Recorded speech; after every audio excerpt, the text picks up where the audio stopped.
विष्णु माने ज्ञान, ज्ञान से सब भागते हैं।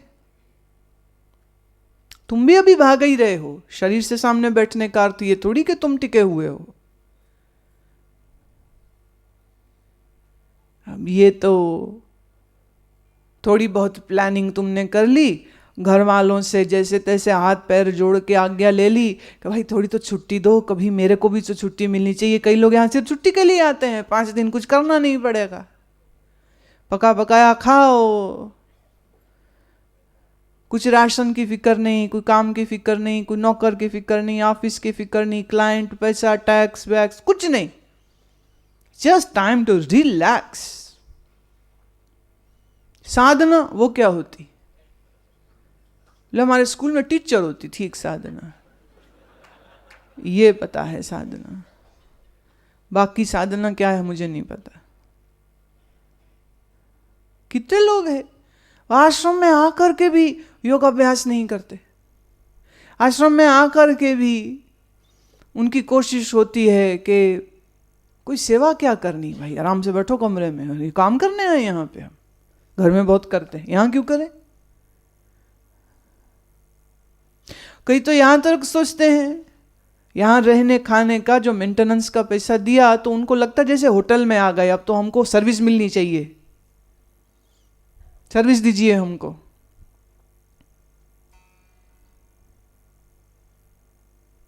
आश्रम है, होटल नहीं है ये, होटल नहीं है ये। भागता ही है ना, जागता नहीं है, बस भागता है।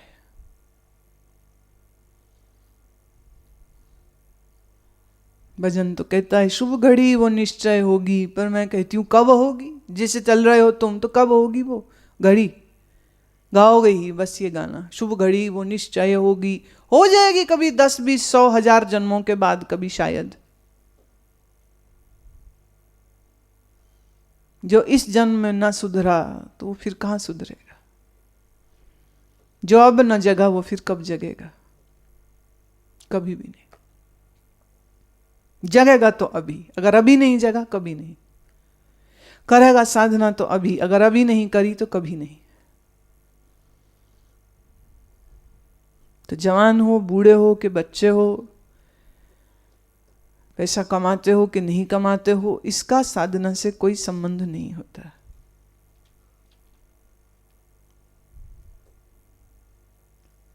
और वैसे जितनी मेहनत आप अपने कारोबार के लिए करते हो ना, अगर उसका 10वां हिस्सा भी तुम साधना को देने लग जाओ, जीवन में बड़ी उन्नति हो जाए। जो सुबह 9 बजे के दुकान गए होते हैं, रात को 9 बजे वापिस आते हैं, कितने घंटे काम करता है, पर पैसा आता देख के खुशी होती है। वो खुशी इतनी प्यारी है, उसके लिए मैं तो हैरान होती हूं। कोई नहीं कह रहा बेटे काम किया करो, काम किया, लगा हुआ है, आप ही लगा हुआ है। कहना पड़ता घर बैठ जाओ, कभी तो छुट्टी करो। सबकी घरवालियां लड़ती हैं, सारा टाइम काम काम काम, हमें ब्याह के क्यों लाए थे। औरतें अक्सर शिकायत करती रहती, हमें घुमाने नहीं ले जाते, हमें शिमला नहीं ले जाते। एक ने कहा ऐसे तो नहीं ले जाते, और तुम्हारे गुरुआ शिमला जा रहे हैं तो अभी ले जाओ, ऐसे तो लेकर नहीं जाते तो अभी ले जाओ, दोनों काम हो जाएंगे, घूम भी आएंगे, सत्संग भी हो जाएगा। बोले घर में बैठ, एसी लगा ले, यहीं शिमला बन, मैं नहीं जा सकता। कोई कहता थोड़ी इतनी मेहनत करो, करते हो तुम बिना कहे अपने आप। क्यों? क्योंकि मन की लगन वहां जुड़ी है। जिस दिन लगन साधना के प्रति जुड़ जाएगी, उस दिन बिना कहे तुम करने लग जाओगे। और हमारी आंखें तो तरसती हैं ऐसे मनुष्य, ऐसे शिष्य को देखने के लिए कि जो मेरे कहे बगैर साधना करता हो। जब कह कह के भी नहीं करता तो हम फिर कहना छोड़ देते, क्या फायदा? कहना भी ना पड़े। गुरु के इशारे को जो समझे, जो अपने जीवन के महत्व को समझता है कि जीवन कीमती है, ये व्यर्थ नहीं करना, ये भाव जब तक दिल में नहीं जगेगा तब तक लाख बार गुरु कह ले, तब तक तुम कुछ नहीं करने वाले। उसी दिन करोगे जब तुम्हारे मन में ऐसा संकल्प जगेगा।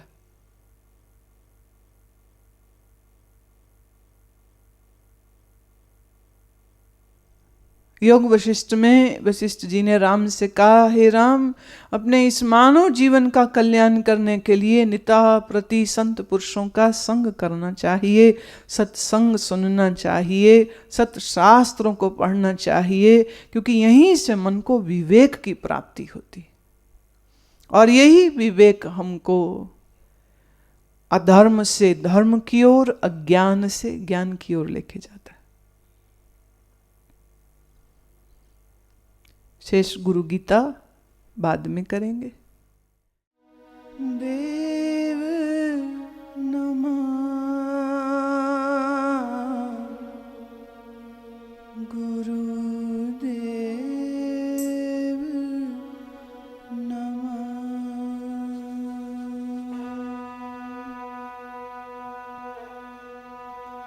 देव नमः गुरुदेव नमः। देव नमः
वक्ता हैं और 88,000 ऋषि श्रोता। प्रश्न आया था, गुरु तत्व क्या है? गुरु किसको कहते हैं? और सूत जी प्रारंभ हुए थे शिव पार्वती के संवाद से, और बीच बीच में अब वो अपनी बात भी कह रहे, जो उनका मत है, जो उनकी समझ है, जो शास्त्र सम्मत है, वह उसी को अब प्रकट करते हैं। सप्तसागर पर्यंतम तीरथ स्नान फलम तु यत् गुरुपादपयो बिन्दोः सहस्रांशेन तत्फलम्। 7 समुद्र पर्यंत के सर्व तीर्थों में स्नान करने से जितना फल मिलता है, वह फल श्री गुरुदेव के चरणामृत के एक बिंदु के फल का 1000वां हिस्सा। 7 समुंदर पर्यंत जितने तीर्थ हैं, अब उन्होंने ये नहीं कहा जितने हिंदू तीर्थ हों। हिंदू जाएगा तो हिंदू तीर्थों पर यहाँ हिंदू तीर्थ की बात हो नहीं रही। तीर्थ उस स्थान को कहा जाता है जहाँ पर किसी भी ऋषि या महर्षि, भले वो किसी परंपरा का हो, जिसने वहाँ बैठ के तप किया है, साधना की है, वह स्थान तीर्थ हो जाता है। मात्र कुछ एक जगह हैं भारत में जो अवतारों से डायरेक्टली रिलेटेड है, पर बाकी जो अधिकतर तीर्थ हैं वह तीर्थों का अवतारों से कोई लेना देना नहीं, माने कृष्ण राम से कोई लेना देना नहीं। जैसे उदाहरण ले इलाहाबाद, उदाहरण ले हरिद्वार, बद्री, केदार, गंगोत्री, यमुनोत्री, मानस सरोवर, कैलाश की बात नहीं करे, मानस सरोवर तीर्थ कहे। क्यों? बद्रीनाथ में ना कृष्ण गए हैं ना राम गए हैं, कोई भी नहीं गया, तो तीर्थ क्यों हो गया वो? इलाहाबाद में से गुजरे हैं वनवास काल में, राम गुजरे हैं, पर बाकी तो कोई गए भी नहीं उधर, फिर वो तीर्थ क्यों?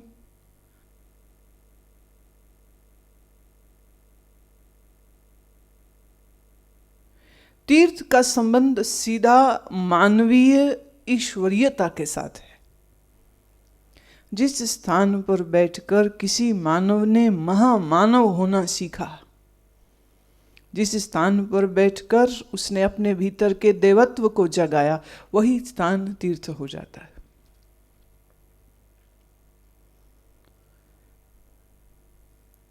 सूत जी कह रहे हैं कि 7 समुद्रों के तटों पर, 7 समुद्र के स्थानों पर जितने तीर्थ है, वह सब तीर्थ कोई करे। बड़ा मुश्किल बात बोल दी उन्होंने। भारत के ही सब तीर्थ नहीं हो पाएंगे। 84 तीर्थ तो मुख्य कहे हैं, फिर गौण हैं, फिर उपतीर्थ भी होते। पूरी दुनिया में सोच के देखिए, अफ्रीका में Hawaii, China, Greece, Turkey, South America, Canada, आप कहोगे वहां भी कोई तीर्थ है? किसने कहा वहां नहीं होंगे?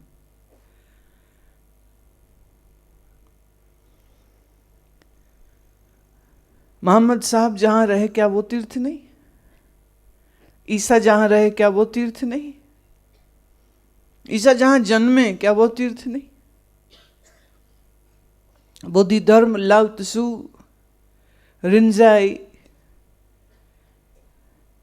ये महात्मा जिनके कईयों के नाम भी तुमको नहीं पता, क्योंकि तुम अकल की सीमावर्ती रखते हो, डिवाइडेड। ये मेरा मजहब तो ये मेरे तीर्थ, ये दूसरों के मजहब तो वो दूसरों। अरे भाई, मजहब का ख ब कोई हो, पूज तो वो उसी ईश्वर को रहा है कि किसी दूसरे ईश्वर को पूज रहा है? किसकी आराधना कर रहा है? वो भले बेसिलिका में, चर्च में हो रही प्रार्थना हो कि किसी बौद्ध मठ में हो रहा बौद्ध त्रिरत्नों का गुंजार हो कि किसी मस्जिद से उठती हुई अजान हो, वो गा तो एक ही ईश्वर को रहे हैं। ये तो बंदों की अकल की कमी है ना, जो ईश्वर को भी बांटना चाह रहा है। ईश्वर तो किसी को नहीं बांट रहा। ये तो आदमी की बुद्धि है जो दूसरे धर्म को अपने से छोटा और अपने धर्म को बड़ा मानता है। लेकिन मैं ग्रंथों को पूजने वाले या किसी परंपरा के साथ चलने वालों की बात नहीं कर रही। जहां जहां सत्य उद्घाटित हुआ है वह सत्य एक ही था।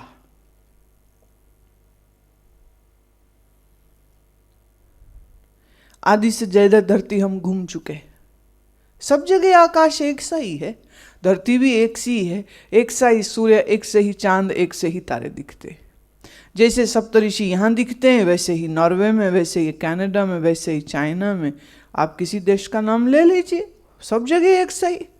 जब चांद सूरज अलग अलग नहीं है तो परमात्मा क्या अलग अलग? पर मानव की बुद्धि बड़ी विचित्र है। ये सिर्फ हिंसा करना जानती है, ये लड़ना जानती।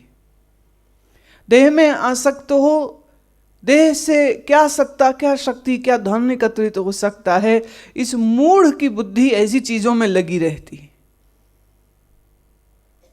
यहां सूत जी कह रहे 7 समुद्र पर्यंत सर्व तीर्थों में, शब्द है सर्व तीर्थों में। कह सकते थे वैदिक संस्कृति के जो तीर्थ हों या आर्य व्रत के जो तीर्थ हों, ऐसा कोई शब्द का उपयोग उनने नहीं किया। सर्व तीर्थों में स्नान करने का जो फल है वही फल श्री गुरुदेव के चरणामृत के एक बिंदु के फल का मात्र 1000वां हिस्सा। एक बूंद का जो फल है उसका भी वो 1000वां हिस्सा है, जो इतना भटक भटक के दुनिया भर के तीर्थों में गया। जाओ,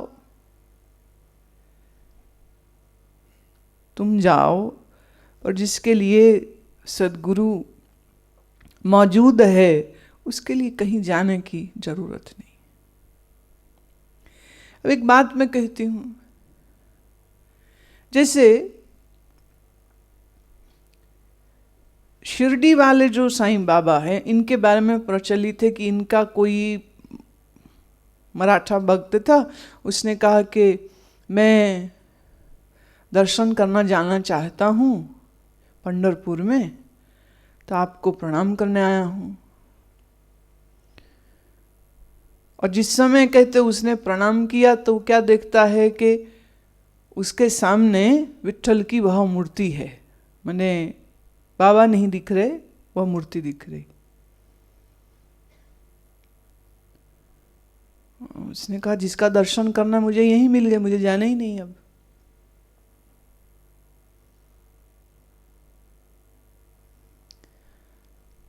लोग हर चीज में चमत्कार ढूंढते हैं, पर यह चमत्कार नहीं है।